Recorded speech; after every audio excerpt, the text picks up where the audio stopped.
Chapter 17. Dr. Seward's Diary. When we arrived at the Berkeley Hotel, Van Helsing found a telegram waiting for him. I'm coming up by train. Jonathan at Whitby. Important news. Mina Harker. The professor was delighted. Ah, that wonderful Madam Mina, He said, pearl among women. She arrived, but I cannot stay. She must go to your house, friend John. You must meet her at the station. Telegraph her en route so that she may be prepared. When the wire was dispatched, he had a cup of tea. Over it, he told me of a diary kept by Jonathan Harker when abroad, and gave me a typewritten copy of it, as also of Mrs. Harker's diary at Whitby. Take these, He said. and study them well. When I have returned, you will be master of all the facts, and we can then better enter on our inquisition. Keep them safe, for there is in them much of treasure. You will need all your faith, even you who have had such an experience as that of today. What is here told? He laid his hand heavily and gravely on the packet of papers as he spoke.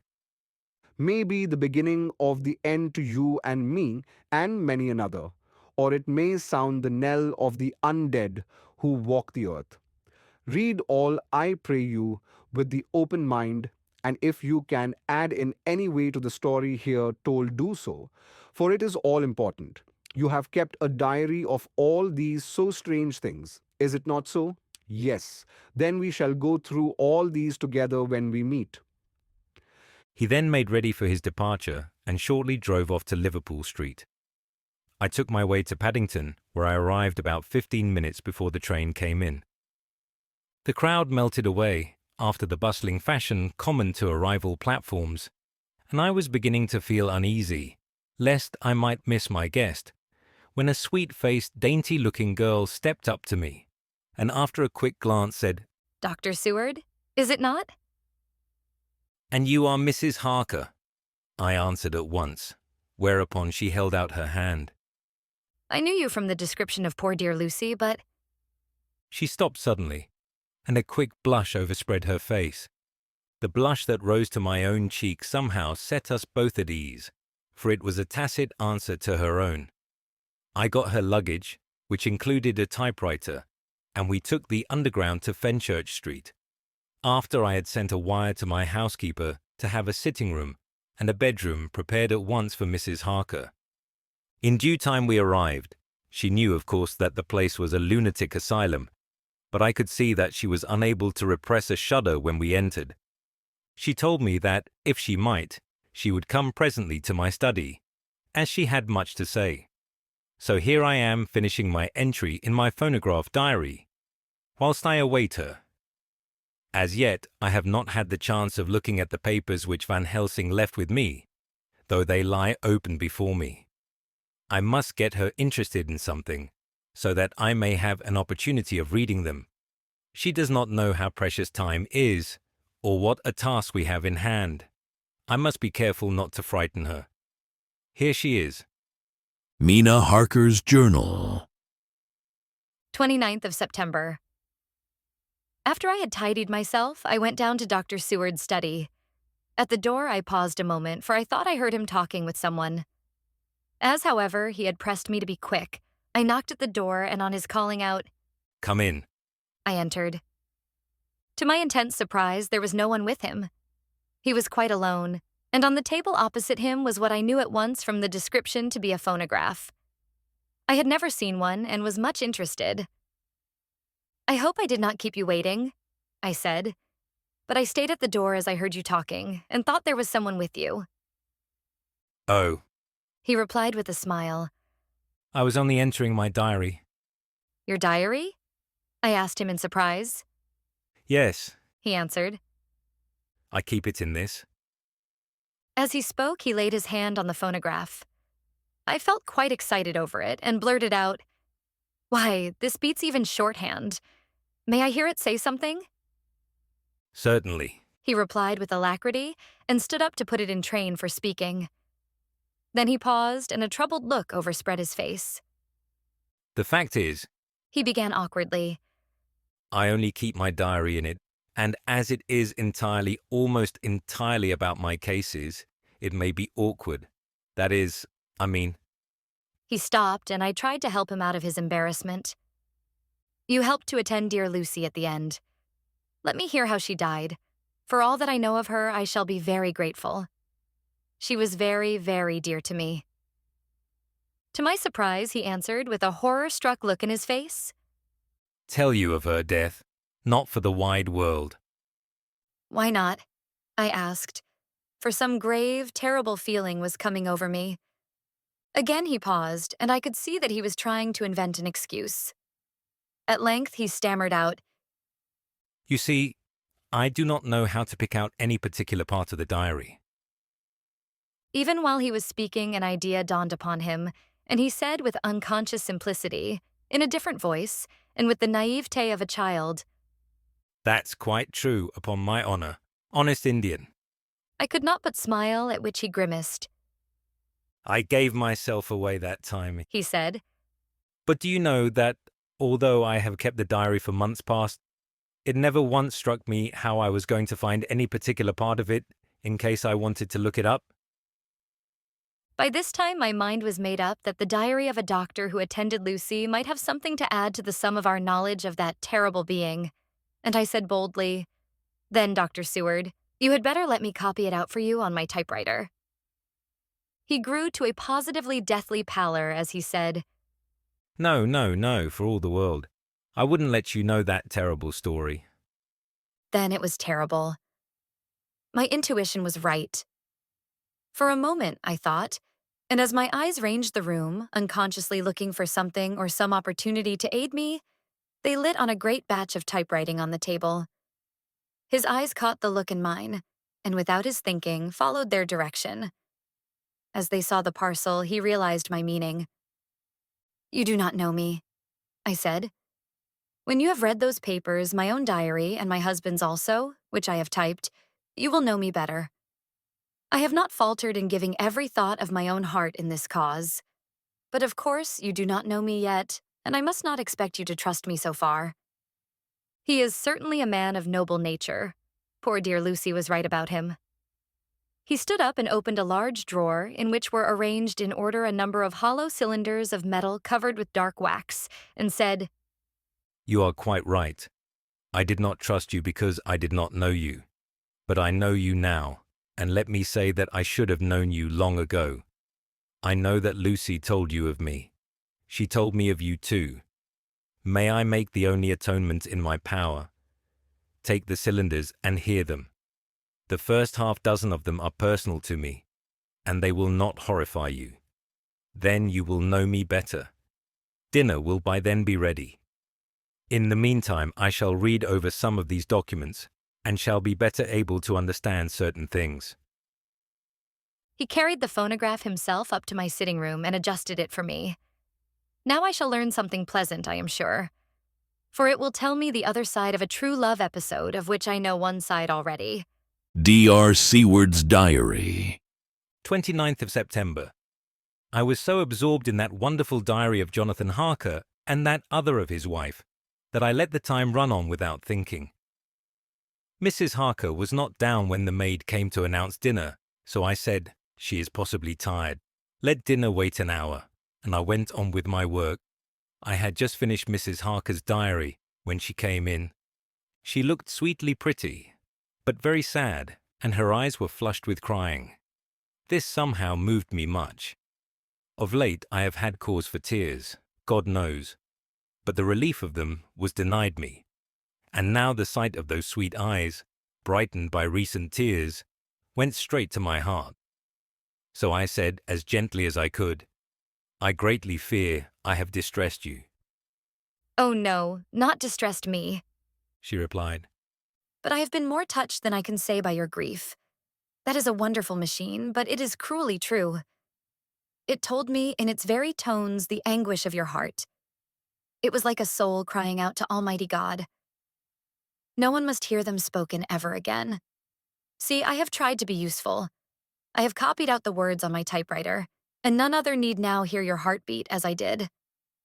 No one need ever know, shall ever know, I said in a low voice. She laid her hand on mine and said very gravely, But they must. "Must, but why?" I asked. Because it is a part of the terrible story. A part of poor Lucy's death and all that led to it. Because in the struggle which we have before us to rid the earth of this terrible monster, we must have all the knowledge and all the help which we can get. I think that the cylinders which you gave me contained more than you intended me to know. But I can see that there are in your record many lights to this dark mystery. You will let me help, will you not? I know all up to a certain point, and I see already, though your diary only took me to the 7th of September, how poor Lucy was beset, and how her terrible doom was being wrought out. Jonathan and I have been working day and night since Professor Van Helsing saw us. He has gone to Whitby to get more information, and he will be here tomorrow to help us. We need have no secrets amongst us. Working together and with absolute trust, we can surely be stronger than if some of us were in the dark. She looked at me so appealingly, and at the same time manifested such courage and resolution in her bearing, that I gave in at once to her wishes. "You shall," I said, "do as you like in the matter. God forgive me if I do wrong. There are terrible things yet to learn of. But if you have so far travelled on the road to poor Lucy's death, you will not be content, I know, to remain in the dark. Nay, the end, the very end, may give you a gleam of peace. Come, there is dinner. We must keep one another strong for what is before us. We have a cruel and dreadful task. When you have eaten, you shall learn the rest, and I shall answer any questions you ask, if there be anything which you do not understand, though it was apparent to us who were present." Mina Harker's Journal. 29th of September. After dinner, I came with Dr. Seward to his study. He brought back the phonograph from my room, and I took a chair and arranged the phonograph so that I could touch it without getting up, and showed me how to stop it in case I should want to pause.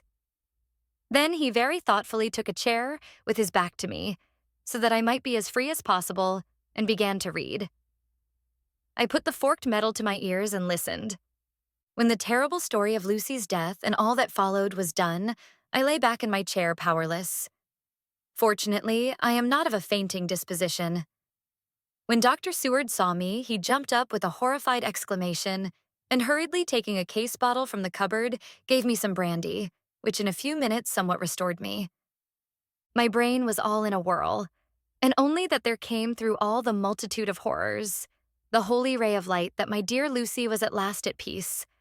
I do not think I could have borne it without making a scene. It is all so wild and mysterious and strange that if I had not known Jonathan's experience in Transylvania, I could not have believed. As it was, I didn't know what to believe, and so got out of my difficulty by attending to something else. I took the cover off my typewriter and said to Dr. Seward, "Let me write this all out now. We must be ready for Dr. Van Helsing when he comes. I have sent a telegram to Jonathan to come on here when he arrives in London from Whitby. In this matter, dates are everything, and I think that if we get all of our material ready and have every item put in chronological order, we shall have done much. You tell me that Lord Godalming and Mr. Morris are coming too. Let us be able to tell them when they come." He accordingly set the phonograph at a slow pace, and I began to typewrite from the beginning of the 17th cylinder. I used manifold, and so took 3 copies of the diary, just as I had done with the rest. It was late when I got through, but Dr. Seward went about his work of going his round of the patients. When he had finished, he came back and sat near me, reading so that I did not feel too lonely whilst I worked. How good and thoughtful he is. The world seems full of good men, even if there are monsters in it.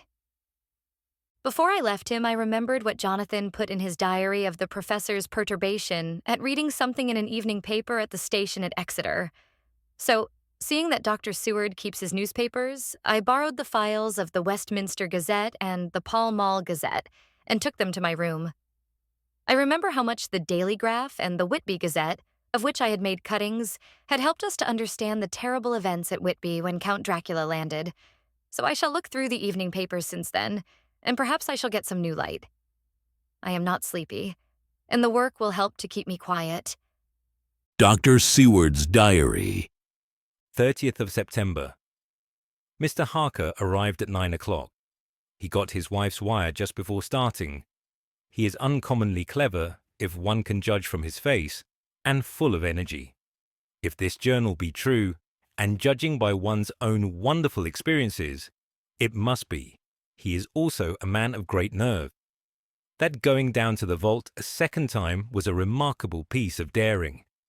After reading his account of it, I was prepared to meet a good specimen of manhood, but hardly the quiet, businesslike gentleman who came here today. Later. After lunch, Harker and his wife went back to their own room, and as I passed a while ago, I heard the click of the typewriter. They are hard at it. Mrs. Harker says that they are knitting together in chronological order every scrap of evidence they have. Harker has got the letters between the consignee of the boxes at Whitby and the carriers in London who took charge of them. He is now reading his wife's transcript of my diary. I wonder what they make out of it. Here it is.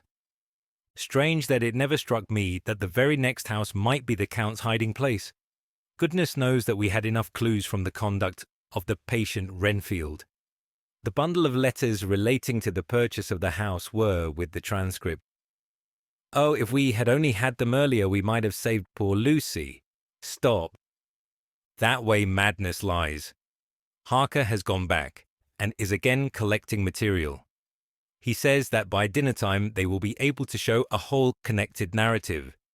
He thinks that in the meantime I should see Renfield, as hitherto he has been a sort of index to the coming and going of the Count.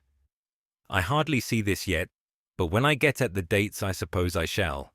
What a good thing that Mrs. Harker put my cylinders into type. We never could have found the dates otherwise.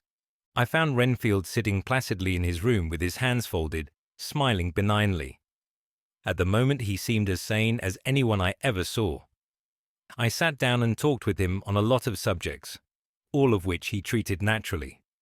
He then, of his own accord, spoke of going home, a subject he has never mentioned to my knowledge during his sojourn here.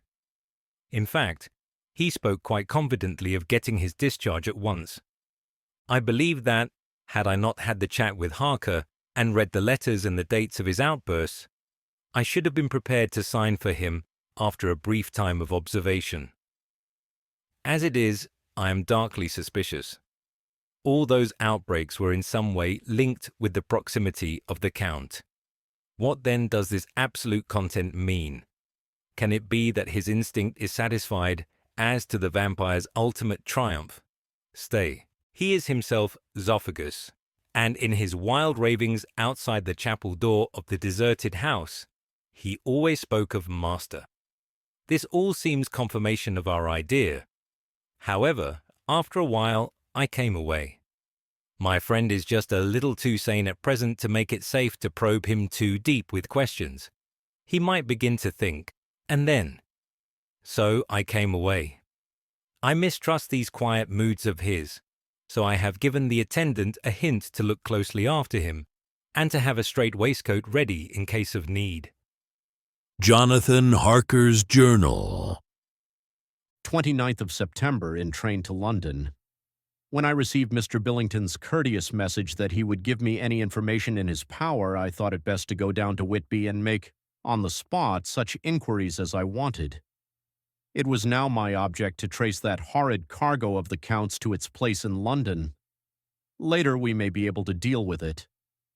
Billington Jr., a nice lad, met me at the station and brought me to his father's house, where they had decided that I must spend the night. They are hospitable, with true Yorkshire hospitality, give a guest everything and leave him to do as he likes. They all knew that I was busy and that my stay was short, and Mr. Billington had ready in his office all the papers concerning the consignment of boxes. It gave me almost a turn to see again one of the letters which I had seen on the Count's table before I knew of his diabolical plans. Everything had been carefully thought out and done systematically and with precision. He seemed to have been prepared for every obstacle which might be placed by accident in the way of his intentions being carried out. To use an Americanism, he had taken no chances, and the absolute accuracy with which his instructions were fulfilled was simply the logical result of his care. I saw the invoice and took note of it. 50 cases of common earth, to be used for experimental purposes. Also the copy of the letter to Carter Patterson and their reply. Of both these, I got copies. This was all the information Mr. Billington could give me, so I went down to the port and saw the Coast Guards, the customs officers, and the harbor master, who kindly put me in communication with the men who had actually received the boxes. Their tally was exact with the list, and they had nothing to add to the simple description, 50 cases of common earth, except that the boxes were main and mortal heavy, and that shifting them was dry work.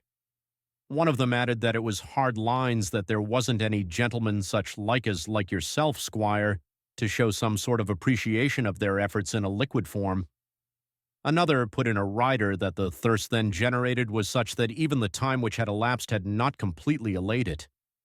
Needless to add, I took care before leaving to lift, forever and adequately, this source of reproach. 30th of September. The station master was good enough to give me a line to his old companion, the station master at King's Cross, so that when I arrived there in the morning I was able to ask him about the arrival of the boxes. He, too, put me at once in communication with the proper officials, and I saw that their tally was correct with the original invoice. The opportunities of acquiring an abnormal thirst had been here limited. A noble use of them had, however, been made, and again I was compelled to deal with the result in ex post facto manner. From thence I went to Carter Patterson's central office, where I met with the utmost courtesy. They looked up the transaction in their daybook and letter book, and at once telephoned to their King's Cross office for more details. By good fortune, the men who did the teaming were waiting for work, and the official at once sent them over, sending also by one of them the waybill and all the papers connected with the delivery of the boxes at Carfax. Here again I found the tally agreeing exactly. The carrier's men were able to supplement the paucity of the written words with a few more details. These were, I shortly found, connected almost solely with the dusty nature of the job and the consequent thirst engendered in the operators. On my affording an opportunity, through the medium of the currency of the realm, of the allaying, at a later period, this beneficial evil, one of the men remarked, "That alehouse, governor, is the rummiest I ever was in. Blime. But it ain't been touched since 100 years. There was dust that thick in the place that you might have slept on it without 'urtin' of your bones. And the place was that neglected that you might have smelled old Jerusalem in it. But the old chapel, that took the psych, that did. Me and my mate, we thort we wouldn't never get out quick enough. Lor, I wouldn't take less nor a quit a moment to stay there. Arter dark." Having been in the house, I could well believe him, but if he knew what I know, he would, I think, have raised his terms. Of one thing I am now satisfied, that all those boxes which arrived at Whitby from Varna in the Demeter were safely deposited in the old chapel at Carfax. There should be 50 of them there, unless any have since been removed, as from Dr. Seward's diary, I fear. Later. Mina and I have worked all day, and we have put all the papers into order. Mina Harker's journal. 30th of September. I am so glad that I hardly know how to contain myself. It is, I suppose, the reaction from the haunting fear which I have had that this terrible affair and the reopening of his old wound might act detrimentally on a Jonathan. I saw him leave for Whitby with as brave a face as could, but I was sick with apprehension. The effort has, however, done him good. He was never so resolute, never so strong, never so full of volcanic energy as at present. It is just as that dear good Professor Van Helsing said, he is true grit, and he improves under strain that would kill a weaker nature. He came back full of life and hope and determination. We have got everything in order for tonight. I feel myself quite wild with excitement. I suppose one ought to pity anything so hunted as the Count. That is just it. This thing is not human, not even a beast. To read Dr. Seward's account of poor Lucy's death and what followed is enough to dry up the springs of pity in one's heart.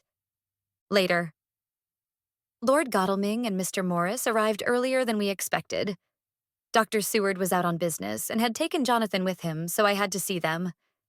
It was to me a painful meeting, for it brought back all poor dear Lucy's hopes of only a few months ago. Of course they had heard Lucy speak of me, and it seemed that Dr. Van Helsing, too, had been quite blowing my trumpet, as Mr. Morris expressed it. Poor fellows, neither of them is aware that I know all about the proposals they made to Lucy. They did not quite know what to say or do, as they were ignorant of the amount of my knowledge. So they had to keep on neutral subjects. However, I thought the matter over, and came to the conclusion that the best thing I could do would be to post them on affairs right up to date. I knew from Dr. Seward's diary that they had been at Lucy's death, her real death, and that I need not fear to betray any secret before the time. So I told them, as well as I could, that I had read all the papers and diaries, and that my husband and I, having typewritten them, had just finished putting them in order. I gave them each a copy to read in the library.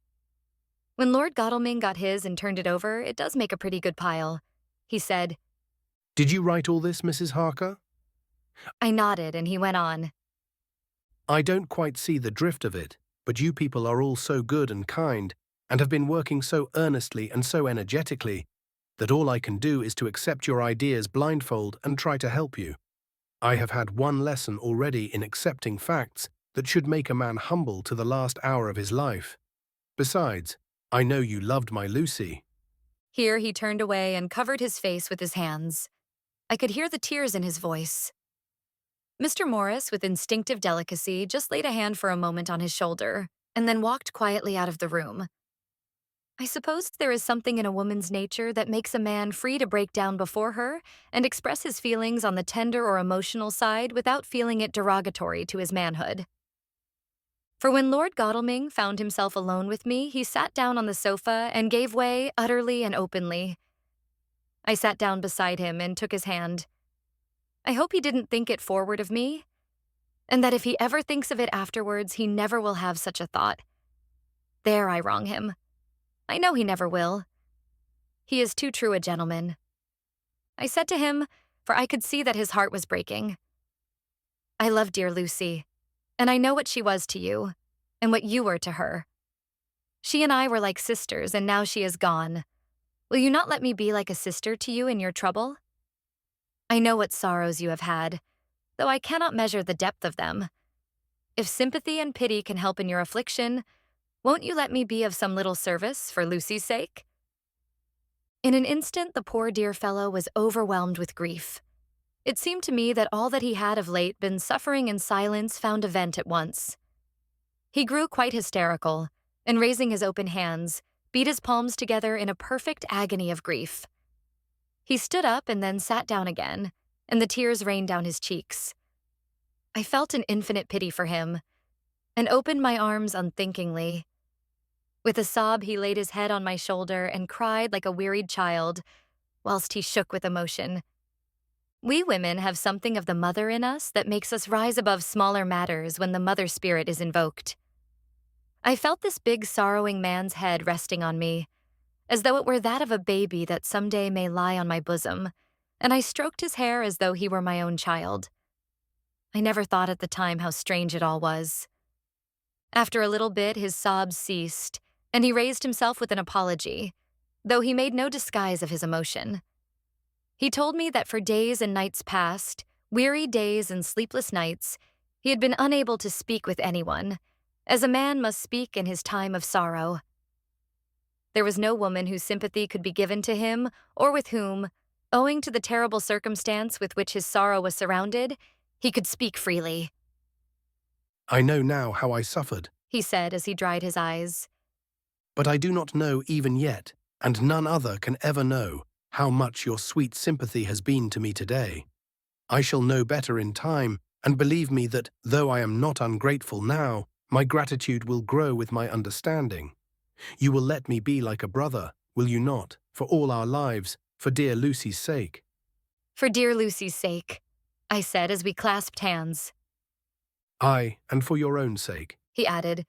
"for if a man's esteem and gratitude are ever worth the winning, you have won mine today. If ever the future should bring to you a time when you need a man's help, believe me, you will not call in vain.